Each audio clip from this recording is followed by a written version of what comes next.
Hey, don't mind me. I'm just watching Family Guy. Hey man, you should watch all the Godzilla movies. A really good bagel.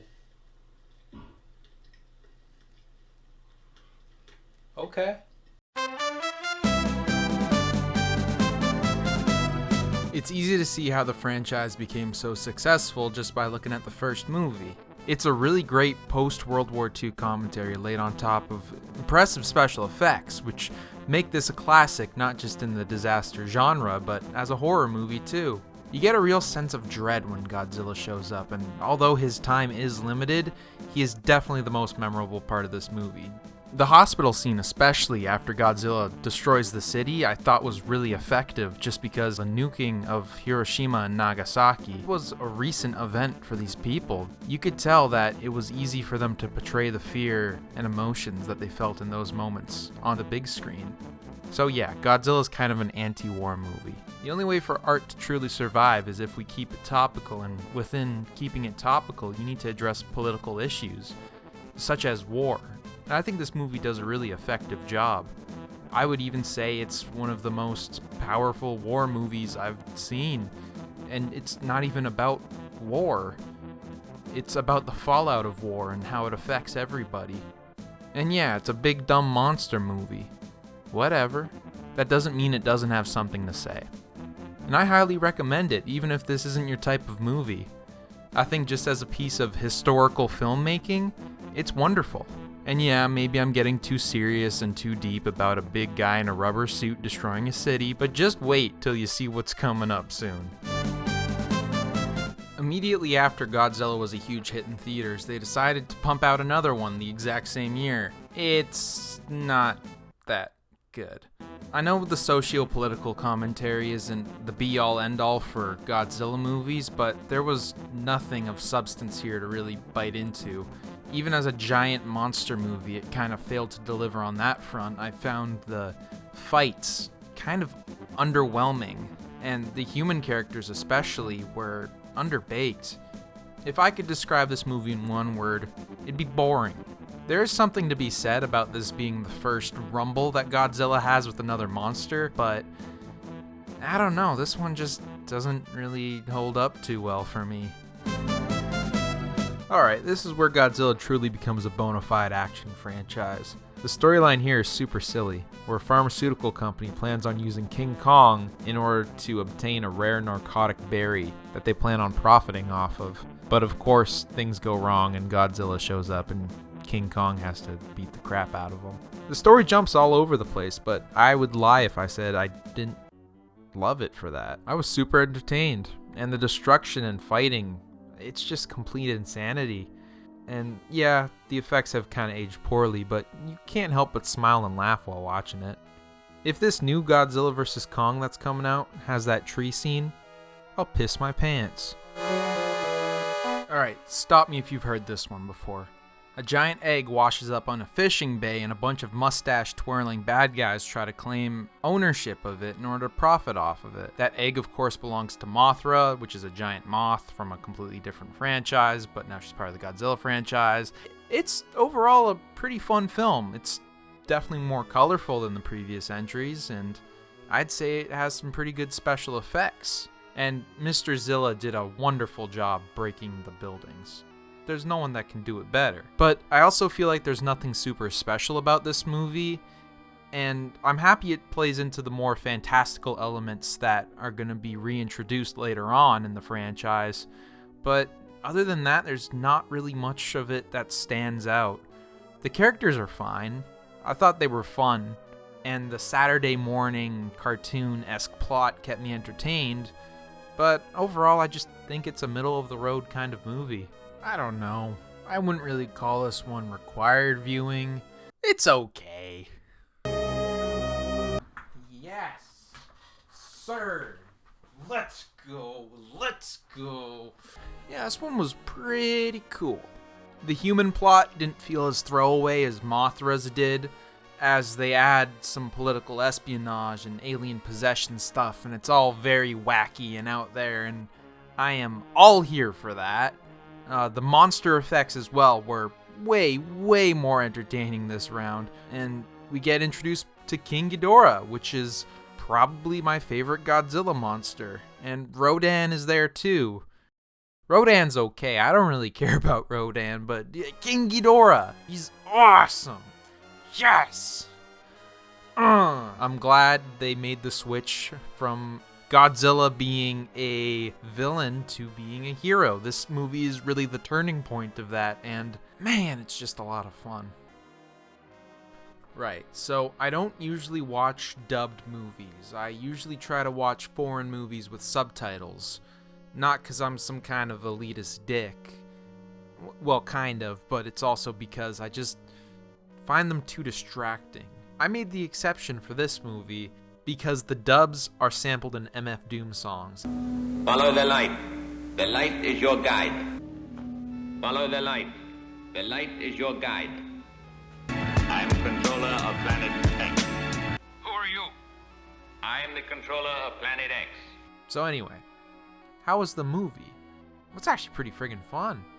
I love the retro space aesthetic. I feel like it's a style that's often replicated but never really captured too well. And in addition to that, the characters didn't completely bore me to death. I thought that they were kind of fun and, a little bit cheesy, but, it's a Godzilla movie. The special effects compared to the older movies also got a big overhaul. The action was really fun and well done too. And also, Godzilla. For some reason, they just made him really cute in this movie. And it's a welcome change for me. But yeah, so far, this is the easiest one for me to recommend, just because I love the aesthetic, and I love the action, and I love the characters, and I love the dub. Go check it out.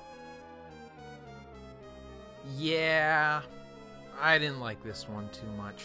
I feel like it was a little disappointing compared to the last one. The story has a really strong comedic start.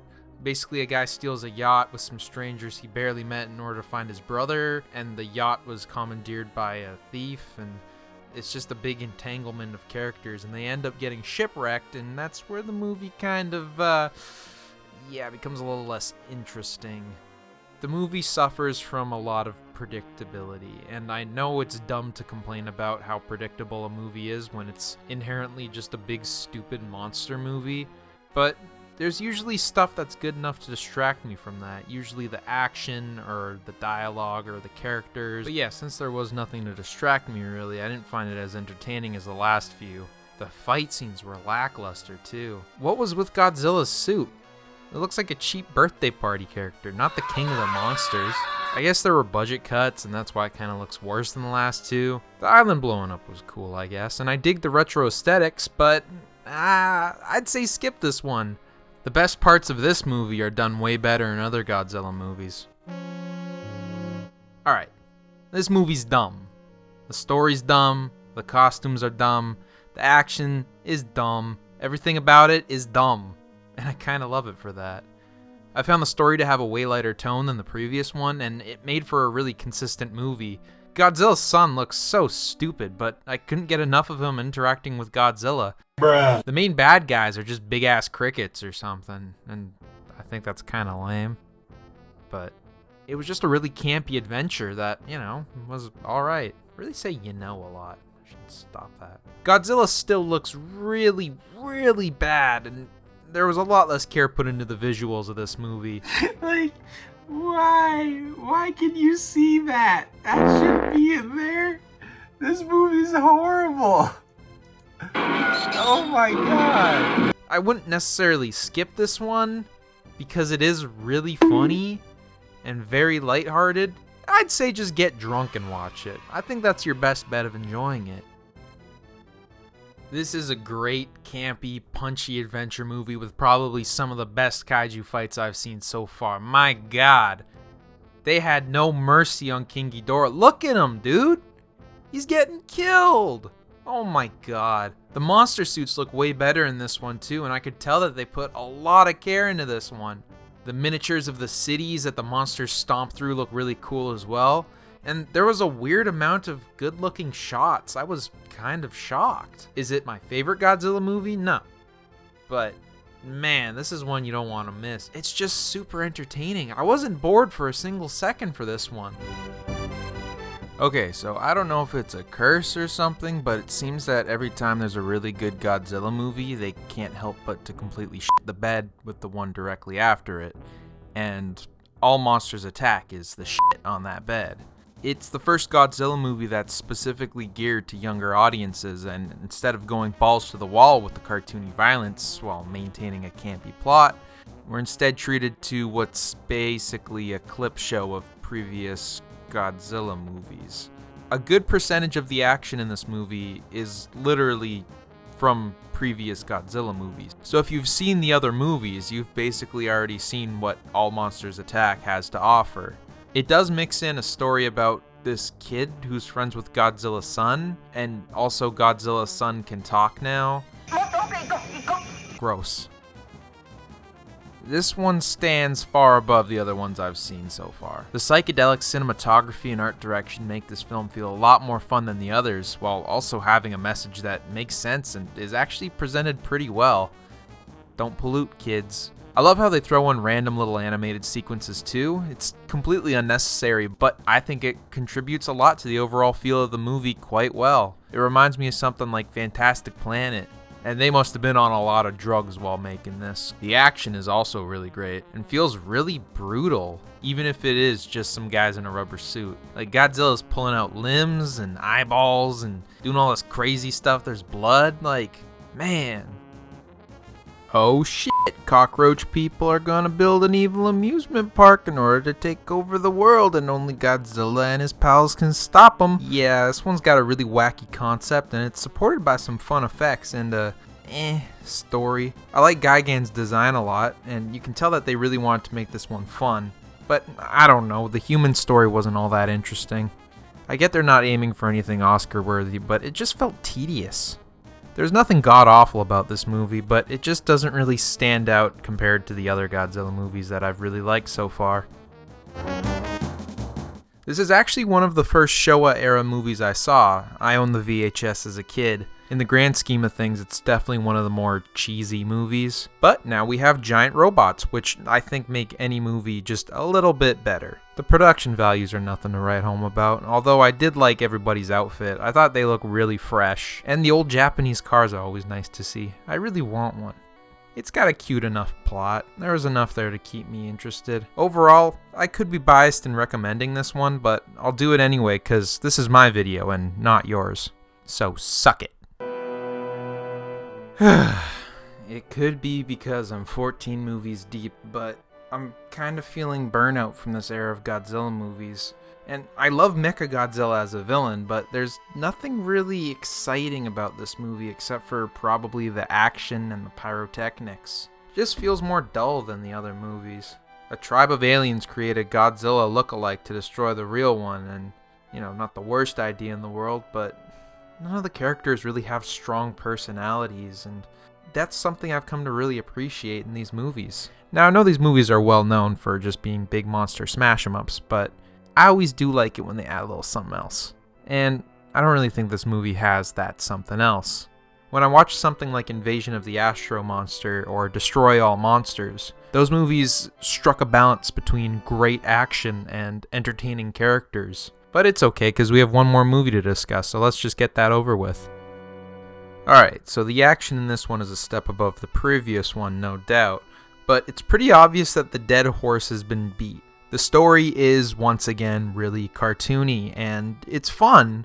I didn't dislike this movie necessarily, but it was just fine. And I'm really glad that they decided to take a bit of a franchise hiatus after this one. I feel like Godzilla really needed it.